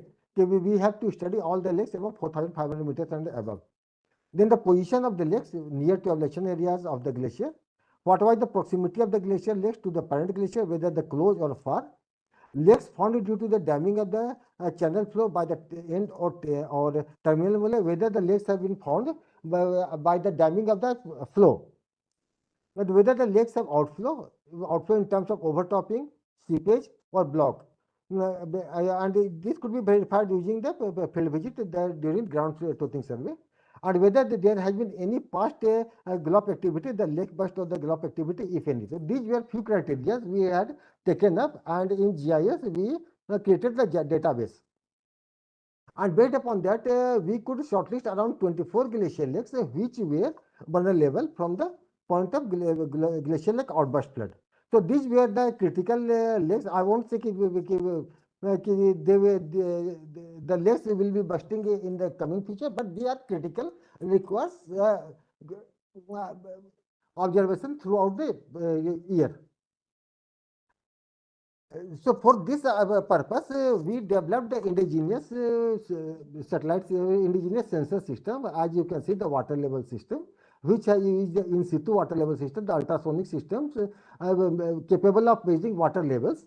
And the Shako Lake, where we had installed our first sensor, as seen in the satellite image, and down the field image, and a satellite communication system. In the left hand side, you can see. So this is how our one sensor system was deployed at Shakocho in near to Thangu, and the inflatable boat was used for the erection of the mount, sensor mount, and we also tried to carry out the bathymetric survey of the lake. So this was how the sensor system and the satellite communication system was set up, and we had secured the area very well through the wire fence and handed over the system. But after 4 or 5 months, we came to know that the sensor system had been vandalized by the local villagers, and nothing was there in place. The sensor systems you can see over here, the communication systems, everything was damaged, nothing could be seen over here. So we had to suffer a great, huge loss by the vandalization of first set of sensors. Then the second set of sensors and satellite communication system was set up at South Lonak Lake, as also mentioned out by Divya ma'am. Here you can see how the sensors are getting erected and the water level sensors, and the state government under the pressure installed the siphon system by placing up the fiber pipes along with the sensor system. Here the satellite communication system, the battery, data logger, all things you can see, the sensors have been placed and the inflatable boat for the purpose. And over due course of time, we could find out that the siphon system was badly damaged and our sensor system was also damaged due to the floating pipes. And the pipes washed away our sensors, so both our sensors got washed away just after the installation within a year of their erection. So as such, we had suffered a huge loss, so we had requested state government to provide us the FIR copies of the losses. And based upon that, we requested our ministry for funding another set of sensor. But this time we installed sensor in not the Shakocho or the South Lonak Lake, but we installed sensor in the eastern Sikkim near to Nathula Pass at Kupup Lake. This sensor is still working and we are able to get the data through INSAT satellite system. This is our effort for the bathymetry survey. Using the inflatable boat, we are dropping the rope and the weight and measuring the XYZ location of the lake. But due to the floating huge ice chunks, and this could not materialize properly, and we were not able to do the bathymetry survey for Shako Lake properly. And similarly for the South Lonak Lake also we tried, but we couldn't complete the bathymetry survey of entire area due to the floating ice chunks. And later we came to know that both the lakes had depth more than 150 meters, that means around 500 feet deep. So now we had proposed one system, the remote controlled boat, for carrying out the bathymetry survey. But since we could complete the partial survey of the lake, so we tried to plot the survey points over the lake, and this is the profile what we could get. So hence, due to these points, we could not complete the complete bathymetry of the lake. So we did the internal contouring at 1 meter interval duration of the South Lonak, and based upon that, we could do the bathymetry map and generated the water volume. So this was the overall the system overview. The water level sensors were developed indigenously by CDAC and deployed at 2 potential hazardous glacial lakes, initially at Shakocho and South Lonak Lake, but later near to Nathula we installed a third set of sensors. The near real-time sensor or the real-time sensor transmit data through insert satellite to control center. As we are transmitting data through insert, it in the automatic weather station format. So we are able to transmit data every 30 minutes, not continuously. Hence, we are saying it the near real-time data. The flood simulation model runs the simulation for various GLOF scenarios. So once we have the water level data, then the next requirement was if there happens a breach, then how much area will get inundated, what will be the flood arrival time, and what will be the flood depth. To cater the requirement, we customized a flood simulation model, Anuga, developed by Australian National University and Geosciences, Australia. This software is capable of handling multiple GLOF scenarios in a cascade basin also, and is capable of and is able to run on high performance computing. That means parallel computers or the supercomputers to save the simulation timing. This model is capable of presenting flood simulation, inundation information, and the flood arrival time. So this was just one aspect of the project what we had carried out. Now, how to visualize the things, how the user will be able to visualize which lake is a potential and how many lakes are there and what could be the area extent like that. Then we had developed one special decision support system. This is a GIS-based special decision support system for the user agency. Here, this is the opening. This is the opening screen of the SDA, the Glacial Lake Outburst Flood Management System, and we have all the setting system. Here, we are setting the system for the first time, connecting to the database. Then we have different shape files for lake path setting. This that the initial after the initial setup, we are able to explore the system. Here we are able to find out the lake information for all the subsequent years from 1965 up to 2010, 2020, whatever data we have, and all the glacial lakes, their attributes also can be seen over here with the picture. And then here we are able to make a query, the user-defined query also. Where is the Grudomer Lake? What is its extent? What is the elevation? This and that. All the query information can be retrieved. And then for the advanced users, we have the advanced query also. We can do the logical operators or the logical queries and do their queries and get the outputs. About the sensor installation system, our system is capable of handling multiple sensors. Wherever we are installing a new sensors, we just need to enter the details into the software and their latitude, longitude positions, and the system will be able to identify the sensor.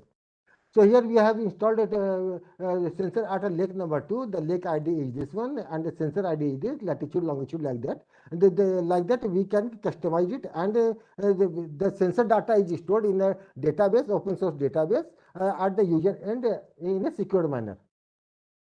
So this is how we get the sensor data, the glacial lake water level at every 10 minutes interval, at every 2.5 minutes interval, the data is getting recorded by the sensor. However, it is transmitted every half an hour.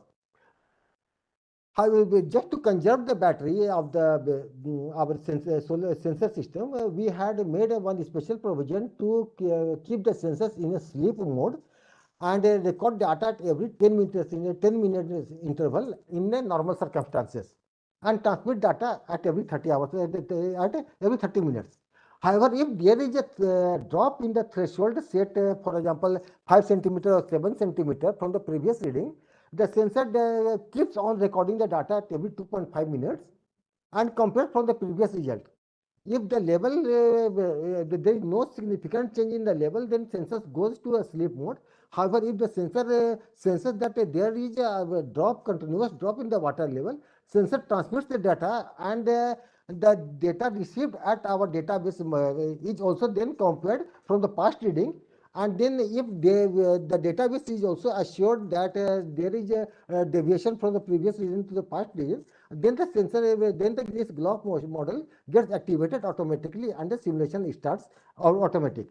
Once the simulation completes, then we have the simulation video, inundation map, inundation report, and the flood hat, all the information we can get, and which time the simulation started, GLOF event happened, for example, 23 hours, and which lake, and for how much timing we want to see the simulation. All these information is provided by the output. So this is simulated is capable of providing predicted flood flow over time, predicted flood spread, predicted flood height, and siren system over the speakers to alert the operators. And this is how, in case of any GLOF event, how the water propagates down the channel. Here you can see the South Lonak Lake on the northwest corner.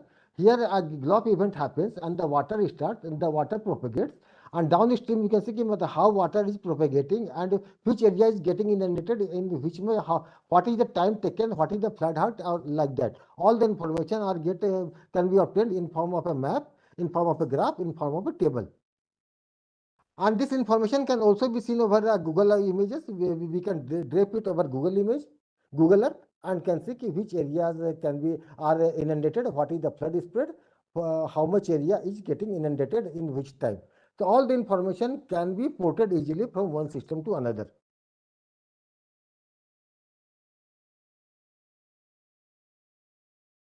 So here the flood event at South Lonak Lake, how much area and what is the flood depth, all things are seen over here, and we are proceeding further downstream, down the valley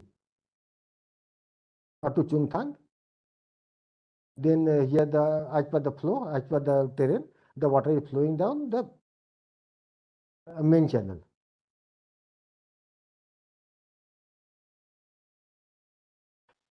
So the schematics of our GLOF early warning system revolves around GIS. GIS is at the core. We have all the glacial lake database. We have the satellite data. We have the base layers, villages, roads, blocks, infrastructure. Then the digital elevation model. Then we have a set of criteria. Based upon that, we are identifying the potential glacial lakes. We are applying weightages and ranking. Then we are prioritizing the lakes for the sensor installation. There we are deploying the sensors on real-time basis. The sensors transmitting data again captured by GIS, and then using the digital elevation model and the sensor data, we are running the GLOF simulation model, and the flood warning and inundation information is again a GIS map can be seen by the user. Again, another aspect of the schematics, DM is there. From DM, we are getting a terrain mesh. This terrain mesh is used for GLOF simulation model. Here, what all the areas are there which are likely to get inundated, like that, all the information can be seen over here. Sensor is there, simulation model is there, and inundation map. So all these things we have readily available. The system is modular. The system is capable of handling one or the one after the other, simultaneous in the cascade system, all different types of GLOF scenarios. So the salient features of what I would like to highlight over here, that it is the first of its kind GIS-based GLOF early warning system in India, and the sensors are indigenously developed by CDAT. The entire system is developed on open source technology. We are not dependent upon any commercial software. There is no licensing fee. We are monitoring the glacial lakes on real time. However, due to the limitation of the satellite communication, we are getting the data at every 30 minutes. The system is automated, capable of handling different GLOF scenarios. It is capable of providing at the predicted time of arrival of flood at selected locations. It is capable of providing the inundation map, how the inundation is happening, how much areas are getting inundated.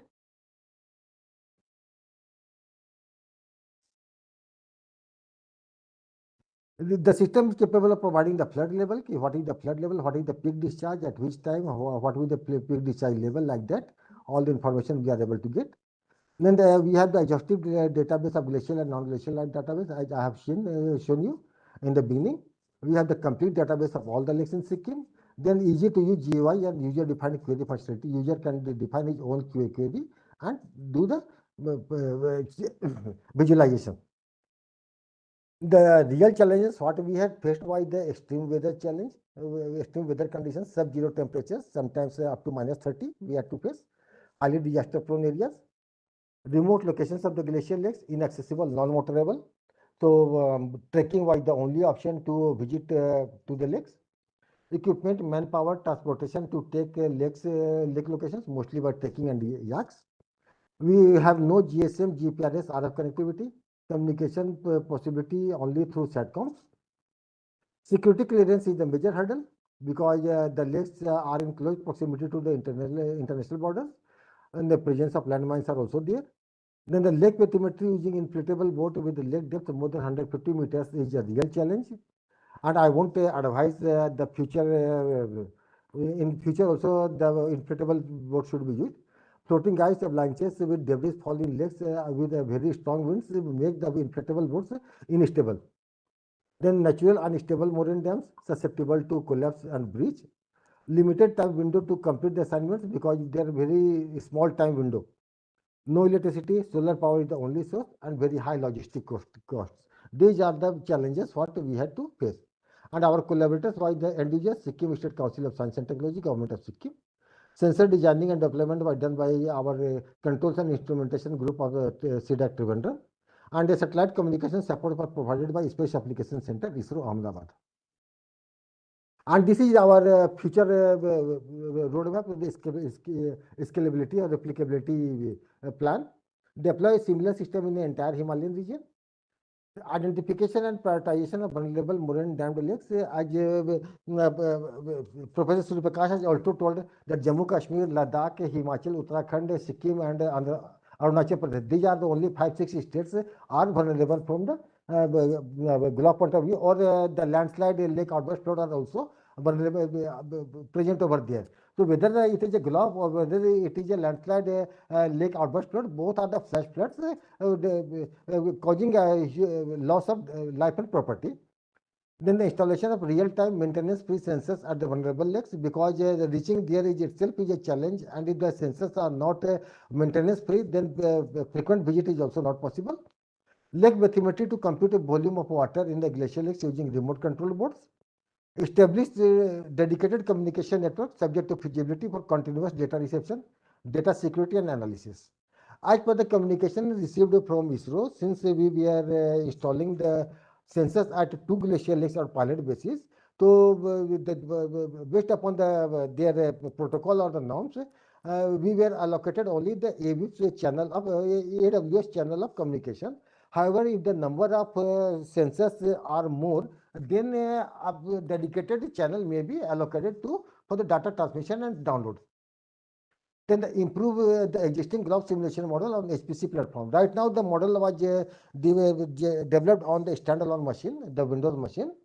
But if we are incorporating more lakes, more states, then the simulation timing will take a lot of time. Also highlighted by Divya ma'am, from 3 hours to 7 hours like that. So just to reduce the timing, we require the high performance computing, the parallel computing platform. And we are lucky that at CDAC we have the supercomputers which can help us in this use. Currently, we are developing a flood forecasting system for riverine flooding, and we are developing that on supercomputers. The same way, GLOF system can also be ported over there. Then we can have the advanced algorithm for accurate flood estimation with the minimum computation time, and fully functional GLOF early system capable of automatic monitoring of glacial lakes, compute the volume of water released from the breached lakes, generate different GLOF scenarios, and sound alert to the local authorities well in advance. In our present system, there is no alert to the local authorities. That means to the general public. We are providing alert to the authority only. For example, Department of Sikkim, the Department of Science and Technology, Government of Sikkim, or Disaster Management Department only. Because we had the experience at Singtam in Sikkim, where SDC had a meeting jointly with SSDMA on disaster mitigation measures, and there in one NHPC hydel station, the false alarm was ringing, and the villagers were not at all attentive. It was their daily course. No one was worried about the alarm. So due to that situation, just to avoid that one, we didn't incorporate the alert system in our system, the present system. However, if we are there to install more number of sensors and expand the system, then of course we will include the local authorities and their alert systems. And the system can be scaled up to include other disasters also, not limited to GLOF only. The forest fire, the earthquake, landslide, GLOF or flood, all the things can be integrated together, which will have a common application interface. The modular development approach, when we are clicking on the GLOF, then the GLOF related thing is coming. When landslide, the landslide related thing, but there is only one database. There is no repetition of the database, common GIS database. Open source platform, no licensing or renewal fee, and 24/7 alert, security alert and dissemination can also be provided very easily. Then in the beginning, Surya Prakash sir has mentioned about the Chorabari Glacier Lake and the Kedarnath flooding, and I also repeatedly told about it. So here we have also tested our system on the Kedarnath flooding. The Chorabari Glacier Lake is some over here, the Kedarnath temple is over here, and the post-disaster impact. And here how the lake breached and what was the water inundation, how much area was flooded, like that all the information can be seen. And here we are able to see the clearly what was the direction of the flood, how the flooding happened. So based upon the available data for the simulation setup, we have taken up LSDM, Mandakini river discharge at 150 meters cube per second, lake outburst discharge at 1080 meters cube per second, although it is on the lower side, and simulation duration was 1 day. Based upon that, we could run our simulation, and this is the Kedarnath simulation can be seen over here.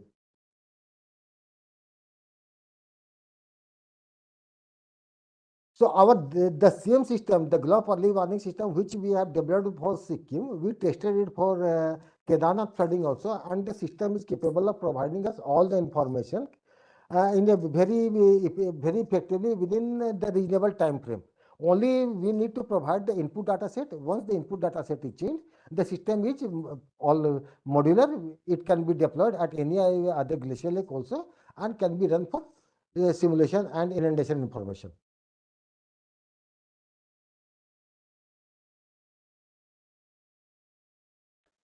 So like that, now a few expedition photographs. I would like to show you how we had done the expedition, and these are the field photographs. The trekking is not at all easy, and of course, if one is getting chance, he should not miss the opportunity to visit the area. Thank you. Gautam, with this, I'm ending my presentation. Yes, sir. Thank you so much, sir. With your permission, can we take a couple of questions, sir? Of course, of course. There is not couple of, there are many questions are there, sir. Yes. Okay, 1 minute, sir.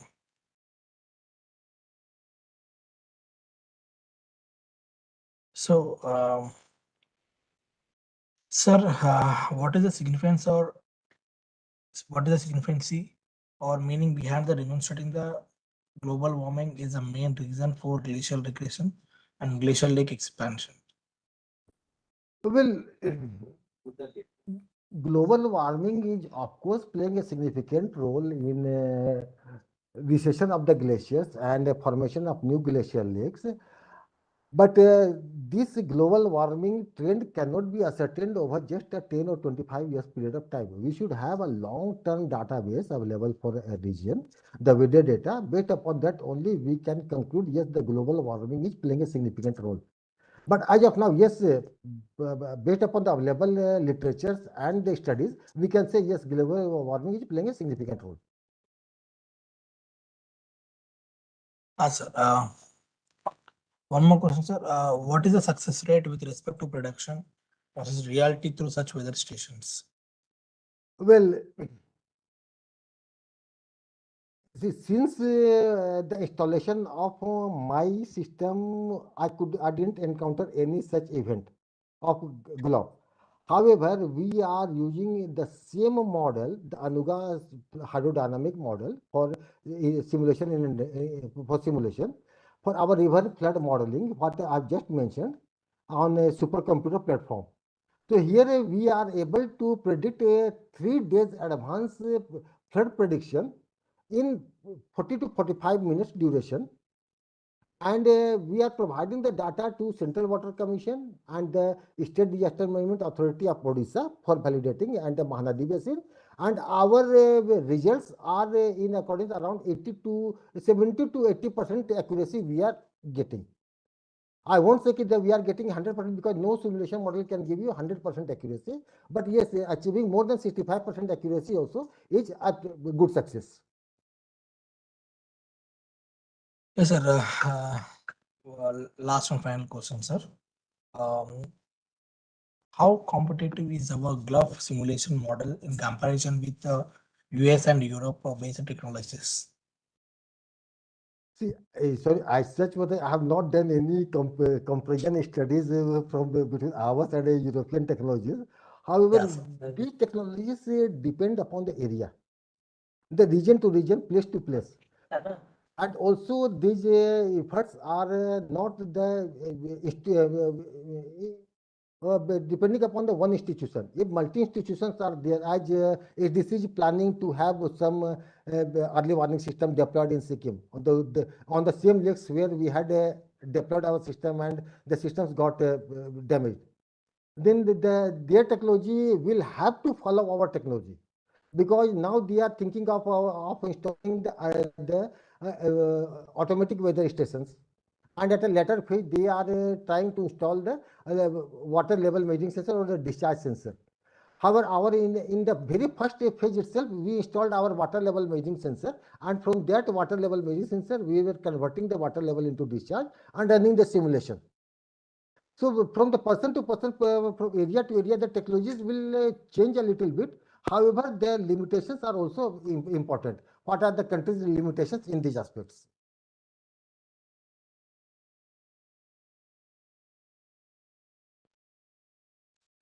Sir, I have one question from my side. Yes. If you allow me, I will ask. Sir, during the real-time monitoring, Yes. CDAC is using optical data or SAR data? No. Which data you are using during the monsoon time? See, for the glacial lake studies, what we done using the satellite images. Mostly the optical satellite data were used from multi-resolution, multi-temporal, multi-satellite images. Okay. During the rainy season, the monsoon season, monsoon have very least impact on glaciers. Okay. During the monsoons, glaciers retreat a little, the melting happens, but there were very little impact.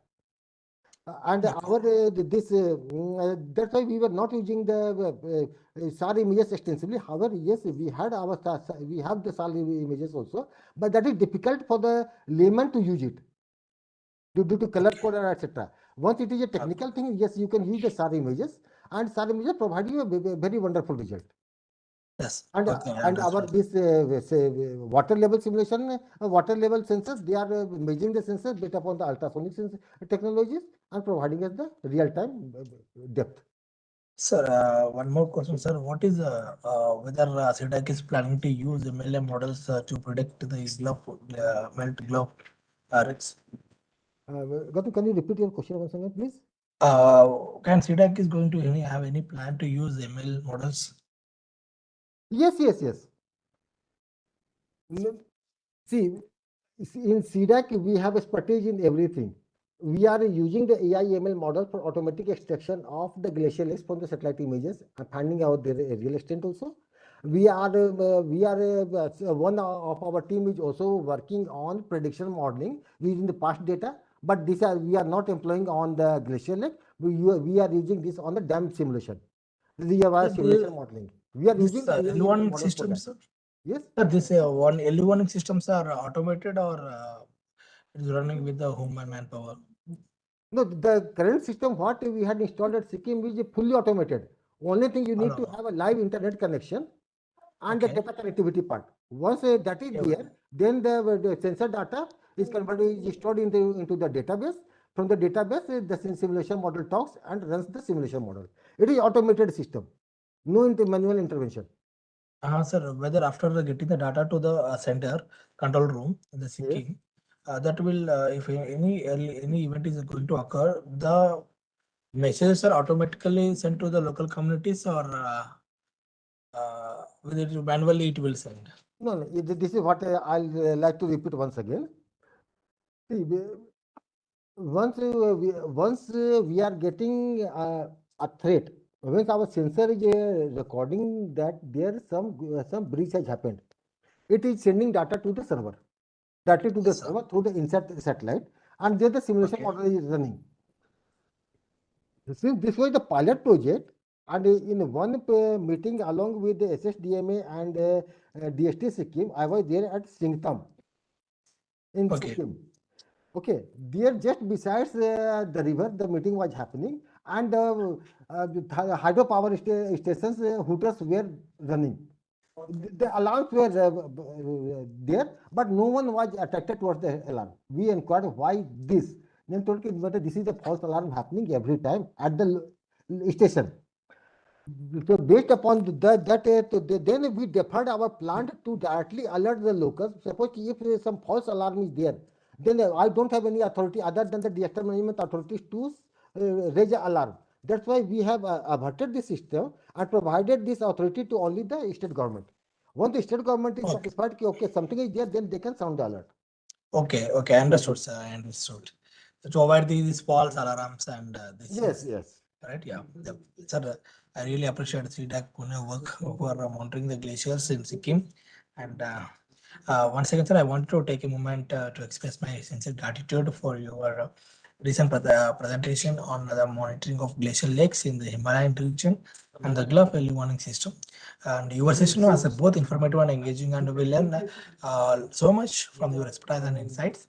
Your detailed explanation and examples helped us to understand the complexity of the issues surrounding glacial lakes and potential risks of glacial lakes or burst floods. Your discussion on the GLOF early warning systems was particularly fascinating, and we appreciate the innovative solutions you presented carried out by the CDAC Pune. And your presentation has not only enriched our understanding of this critical topic, but also inspired us to explore it further. I am very grateful to take for the time and efforts you put into the creating such a valuable session and for sharing the knowledge with us today, sir. Thank you so much, sir. Thank you, Gautam, and thank you all the audience. If any doubt, you can reach out to me, and Gautam will be there to provide you my contact information. Sure. Definitely, sir. We will work with you. Of course, Gautam. Dear participants, this is the end of today's training session. Before concluding today's session, so once again, I'd like to convey my sincere thanks to Sri Rajendra Ratna sir, IAS, ED, NIDM, and Professor Surya Prakash sir, Head GMR Division, and CBR and National Cyber Division, NIDM Ministry of Home Affairs. And also, I could like to convey my sincere thanks to Divya Kashyap Sharma ma'ams, SDC, and Binay Kumar sir, Dr. Binay Kumar sir from CDAC, Associate Director, CDAC Pune, and also other panel members for providing their continuous support to organize this program. I would like to convey my sincere, heartfelt thanks to participants for making this program successful. Without you all, this could not be possible for us. And a very special thanks to IT session of NIDM and training cell of NIDM who is working behind the curtains. Thank you all for joining with us today. Jai Hind. So thank you, sir. Thank you.